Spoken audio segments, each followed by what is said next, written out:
welcome. This is our special edition, and today we will focus on Ethiopian digital economy transformation.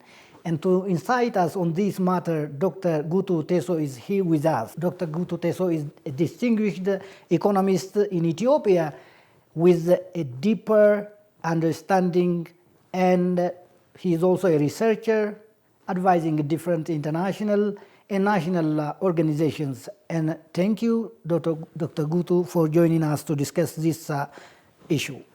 Thank you also for giving me the opportunity. Yeah, and let us focus on Ethiopian digital economy and its transformation as well. As an economist, from your perspective, what does digital economy means? Digital economy normally means any economic activities that is carried out using digital system like the internet, mobile phone, and other online communication platforms. Whether you buy or you sell, whether you give advice, whether you virtually support any institution for an economic reasons, any actions and interactions you normally do using digital system, using internet connection and connectivity system is normally called digital economy. And within the digital economic system, what you normally see is the digital infrastructure, is the digital platform, is the digital payment systems, and then the existence of e-commerce. All this will sum up to make any economic activity you want to do digitally smooth and functioning. What is the benefit of digitalization when we talk about economy? Digitalization really has several advantages, and the first one is it really creates a job, especially among the young generation who are technology friendly, to give them the opportunity to explore means of income and source of revenue. And an example of that could really be what our young boys and girls are doing using TikToks and YouTubes and several social medias. Several hundreds and thousands of young boys and girls are making millions of birr monthly simply by using social media platforms. So the first thing is it really creates a job opportunity for those who are marginalized and usually excluded from the economy. The second is it brings productivity because when you do things digitally, it's instant. So the investment you require initially is somehow small, but the revenues are sustainable, the revenues are in bulk, cost per revenue compared is really minimal. So productivity per person, per your materials, per any of your financial investment would be huge. And so productivity is really one of the very critical advantage. The other when you say instant, you mean time management? Yeah, time management. You know, when you do like things manually or using paper-based, travel and movement based, it takes lots of time, lots of energy, and a lot of transaction costs. But when you use digital promo, the moment you click, it means an activity is being done. Transaction is carried out, revenue is being received, or even tax is being paid. So it really enhances productivity of labor, productivity of our machines, and the productivity of the different inputs we used to do. The third advantage I would say is it really improves inclusiveness. Often there are marginalized community living very far away that are distant from the marketplace, distant from a given institutions, or distant from a particular geographic locations. But irrespective of your location, you can be part of the actions and the interaction, part of the transaction. So it really brings in inclusivity of the different community categories. Another important is digital system avoids some malpractices to certain degrees. What do you mean? You know, some of the corruption, some of the rent seeking, some of the bureaucratic procedures which people use as a means to run or to advance their hidden interest would be avoided. And you can simply see that from government tax system. You can see that from trade and industry businesses you do, any actions you do with the bank. It really significantly reduces some of those malpractice that increases transaction cost. Another important, I would say, is it brings in more innovations. The more you engage digitally, the world is open to you. Systems are open to you. So if you are capable enough, the sky's the limit to do all innovative sorts of business online. So digital system is really such, or digital economic system is such a very modern, a very what do you call it, an interesting and state of the art development that countries and the young generation really needs to pursue. Literacy is highly required in this regard, right? Oh yeah, you know, one of the challenging side of digital economy or integrating the society into the digital economic system is literacy, because you need to converse using English. You need to know how to operate smartphones, laptops. You need to have a knowledge of how to Google, how to explore different opportunities that are in the space. So it really needs literacy and good numeracy. And that is why especially the rural people are often marginalized or often fail to be included into the digital economic system. And literacy is a critical. And even when we say literacy, it's not like the classroom basic science thing. No, you need to have a knowledge of up-to-date knowledge of where the world is going on. What is America? What's happening in the United States? What is happening in Europe? What is happening in Finfinne? What is happening in other part of the city? You need to have a knowledge. That's what we call literacy. Thank you very much. And as you know, Ethiopia has been investing in this digital economy so far. And what do you think, given priorities, for instance, in terms of translating this startup into real economic benefits? There are a lot that Ethiopia needs to consider to make sure majority of the population, especially the young generation, migrates into the digital economic system. The first and most important, I would say, is access to digital infrastructure. What are those infrastructures? It really requires a serious expansion of telecommunication networks. There is a need to develop a robust, different digital platforms. What is the platform you get into to explore? So those digital platform expansion, growth really needs to be backed up and supported by the government. The other is access to what do you call it? Strong connectivity. It could be like the fourth generation or the fifth generations of internet connectivity, because transactions needs to happen swiftly. When the connectivity happens to be very low. You mean the expansion plus quality? Quality, right. You know, you can expand if the first generation, the second generation, if you take them to like areas like Begi, areas like Moyale, into the rural areas, you know, when you log in, it takes few minutes. Then the system automatically switches off. You can't get into the system of the revenue office. You can't get into the system of banks. You can't get into the system of online payment platform abroad. So the growth and expansion of a quality connectivity, the generation needs to. I think we are around now the fifth generation or the. So those growth are very important. The other one is there are complementary infrastructures like electricity.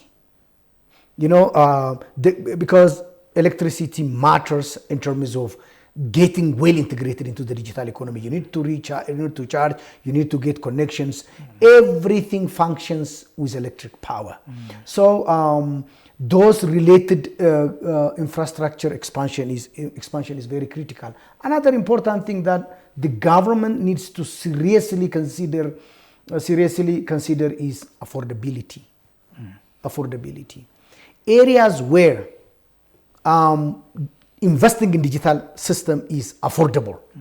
The growth, the expansion, including the majorities into the system would somehow be relatively easier. But areas where it became very expensive to pay for your internet, to pay for your electric bills, to develop a particular platform, to solicit a licensing from authorities, expense and the fees that you are required to integrate your system with key government institutions, when those happens to be unaffordable, the likelihood of growing digital economic system would be less likely. So policy reforms are another critical area we expect from the government, because there are stringent regulations that disempowers, that does not motivate many to move into the digital world. So policy reforms across the different sectors might be another areas the government would consider.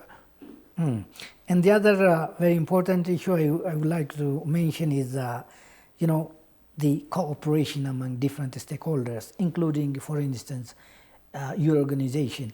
And, how are the digital platforms, improving cooperation between the markets, institutions, and even the citizens or the general public, because they do have their own stakes? The beauty about digitalization is it creates cooperation among different players. For instance, traders, tax authorities, and the service delivery institutions. Digital platform brings all this into the same platform to cooperate, to integrate their system for smooth function. Another is government's e-service systems. If you go to Charity and Society, if you go to Ministry of Revenue, if you go to Ministry of Education or Ministry of Health and Customs, there must be a platform that needs to read one another. You can go another extra miles. If you go to like the financial industries, it brings all the banks into a common platform where you can send money, receive money, where you can take loans, where you can pay your loans. So it integrates financial institutions, government services, fintechs, and individuals who want to do businesses. So one of the very beautiful and last mile solution aspects of digitalization is it really coordinates different institutions. It makes you like sometimes to get a real-time information from financial institution, from government service providers, and from private sectors who is part of the playing. So it really helps. But there are always, looking at the context of Ethiopia, there are always challenges still that's happening, because it's what do you call fragmentation. Somebody develops its own system, another institution develops its own system, the other develops its own system. Bringing all these systems into an integrated, into a very coordinated is happening to be often a challenge. What you find in the Ministry of Trade and what you find in the Ministry of Revenue, there are systems that fails to fit to one another. What you find in the Ministry of Revenue and then in the digital payment system, there are there are things that are still fragmented. So the journey that has been started so far can be considered as very good, but there are still a long journey to go to make digitalization play the coordination role among different entities to transfer Ethiopian economy into the future. To what extent do you think has digital expansion translated into measurable productivity that we harvest from this system? One of the important aspects and one of the advantage of digitalization is it improves productivity. For instance, it improves efficiency in terms of service delivery and in terms of doing businesses. For instance, to give you a particular example from my side, during the past 2 quarters, I have paid my taxes online. It's just a click, it's done. What do I used to do years ago? I need to go to the Ministry of Revenue, line up for the whole day, and then go to the bank, do the payment, bring the paper back to the Ministry of Revenue, issue another receipt, and then go back home. But with a click, efficiency is the critical part of digitalization. Another is, like I said, it reduces transaction cost of doing businesses, transport, agents that come in the middle as a form of facilitations, corruption aspects, rent-seeking aspects that increase your cost of doing business. The brokers. The brokers that goes around different offices. If you go around immigration, you find hundreds of people. If you go to tax authorities, you find hundreds of people. If you go to trade industries, you find that. What do these all do? They want to facilitate, but they adds up your wastage of time, costs, and so many things. So one aspect of productivity aspect of digitalization is it really reduced transaction cost of doing business. The other important aspect in terms of productivity is it minimizes information asymmetry. You know what it used to be?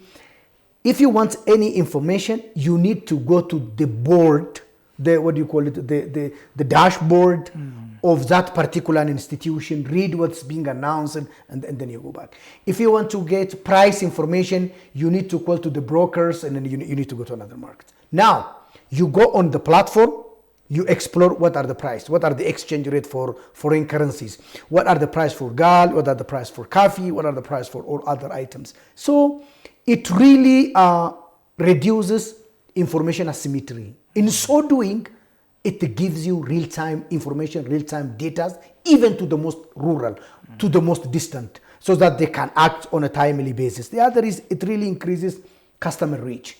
When you are digital, your customers will no more be 1, 2, 3, 20, hundreds. They will be in thousands. People in the US, people in Asia, people in Europe, people in other parts of Africa can easily access to your businesses and to your service delivery without traveling all the way from that continent.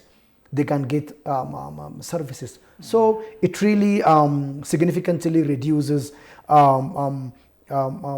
your failure to get customers. So your customer basis would really increase. So it really enhances productivity. It really reduces cost. Productivity, it's a production per person, it's a revenue per item, per investment, per inputs, and at the same time, reduction of the amount of investment in terms of time, in terms of birth, in terms of what else, any material you do to make particular business. So digitalization significantly enhances productivity. What do you say about the gaps? We have been talking about the benefits of digitalization, and despite high coverage, there are also some limitations in terms of quality, maybe even the coverage. You have raised the issue of affordability and skills. What do you say on these? There are quite a lot of challenges as we speak now in terms of promoting digitalized Ethiopia to our vision 2030. The first, like you said, is digital infrastructures are very limited. as you move a kilometer from Finfinne, or as you move a kilometer from regional cities, the availability of digital infrastructure in terms of internet, in terms of smartphones, in terms of connectivity levels, everything reduces and reduces. And then it takes you to a point where you will be discouraged to integrate yourself into the digital system. That's one. The other is the digital literacy issues. 80% of the Ethiopian population still resides in the rural area. Rural areas that are less connected to cities, that are less connected to modern way of living. So rural disconnection in terms of digital is really big, because the knowledge, the practice, the exposure, the experience they have to interact with online buying, selling, online accessing knowledge and information is really very much limited. You can think of our people in the lowland of Bali, in the lowland of Borana. You can think of our people in the lowland areas of Afar and Somalia, which are pastoralist and do not have any electricity to recharge their mobile, do not have a connectivity to access information on their mobile phone. So the knowledge, the exposure, the expertise is really very limited. Another is, in some cases, affordability is really a challenge. If you have seen globally, the prices for digital expenses are growing. And then think of a rural farmers who solely depend on 2 cows, who solely depends on an acre of land.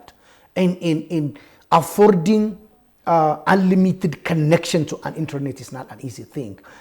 Getting connected to an electricity and covering bills for every facility is not an easy thing. So affordability is really another area where there is a challenge. Another is really the digital innovation ecosystem as a country is still at an infant stage. We have startups, we have young generation that are quickly migrating, but there are very few residing in the few cities. So the ecosystem in itself is something that really requires a revolution, revitalization, redefining in a way that it is inclusive of female, inclusive of the rural society, inclusive of those literate society, because they want to send money from one bank to the other. They want to send money for whatever they buy. That really requires skills, knowledge, and exposure, which can be, you can see, within the digital ecosystem as a whole. So there are really bunch of problems that needs to be dealt by the government strategically, by the private sector as a critical players, by fintechs, those who provide digital platform services like the Telebird, like the Safaricom, like MBIR, whatever. You know, it really requires the coordination among several entities to create a conducive digital ecosystem to the society. What are the most critical areas Ethiopia should focus on to unlock the full potential of its digital economy? The first and the most important thing is a rapid expansion of digital infrastructure into remote areas, so that no one will remain behind from getting connected into a digital system. That infrastructure is not only about telecommunication. It's all about the connectivity, internet services, data centers, data protections, every of those that goes around, electricity, power connections, and agents that would provide you last mile solution when you find a particular challenges. Institutions that to where you can run and get a solution for whatever problem you find. So it's a robust expansion is one important, because expansion by itself will have a pooling effect where people see opportunities and they jump in even without requiring your assistance. Whenever there are opportunities, possibilities, and everything, people try to become innovative and they will make use of every opportunity they will have at their door. An example of that could be like, if you expand an electricity into the more rural areas, you know, tomorrow you will find somebody starting garage, somebody starting woodwork, somebody starting tea shop, somebody starting metalworks. What does that mean? Opportunity pools. It's the same when digital service and the digital infrastructure expands across the nation. It has a pooling effect. The other important thing I say is education. People need to be educated that the world is moving into a digital era. It's called a digital era for that matter. So everybody in the Western world, 95% of their jobs are done digitally. If you go to Asia, if you go to countries like Kenya and neighboring here, they go much more than even the Western world in terms of doing business digitally, in terms of doing financial transactions digitally. Paying, receiving, settling bills, sending money to somebody. It was digitalized 20 years ago in our neighboring countries. So the world is moving that fast, and our people needs to know. They need to update themselves. They need to be courageous enough to jump into the system, and they must be fully supported. Like I said, the other is better coordination is another important. Our institutions are less coordinated. The more the institutions are coordinated, the more everyone choose digital system as the priority. You know, the government wants forcing all the banks to use centralized financial transaction systems. So what did every bank do? All of them jump into the same system, and then now you can send from one bank to any other bank what amount you need. Why? That was a push behind the National Bank and the Ministry of Finance. In the same way, there has to be a government-led push to create a coordination among different institutions so that their platform read one another. No one needs to go to any other institution to get a services that requires the effort of another or the second institution. So that platform must be strengthened, it must be pushed, it must be policy backed. If that can be done, the other is regulatory reform is very good, because going with digitalization, the risk is also so high. If you simply see the scammers that are popping into your Telegram, into your WhatsApp, into your financial digital platforms, they are growing day after day. So the regulatory reform that is required around that must be strengthened. Not only strengthened, everybody needs to be well aware, and there has to be a system, a technology system that really tracks, that really follows, and that really controls those risks. So we really need, in many of the countries, during the first eras of their jump into the digital system, the risk was so high. Banks were robbed. Business companies were robbed overnight in terms of hundreds and thousands of dollars. And we can remember of some of the financial crisis that happens across many countries simply because the malfunctioning of the digital platform. So a regulatory and a control system that needs to be built around that must be strengthened, must be focused so critically. Thank you very much indeed for your insights and for your time as well. Thank you also for the opportunity and for the time here. Dr. Gutu Tesso is the busiest economist, but whenever we request him to incite his people, he always responsive. And I'm sure you have got some very important insight from this discussion. Until next edition, goodbye.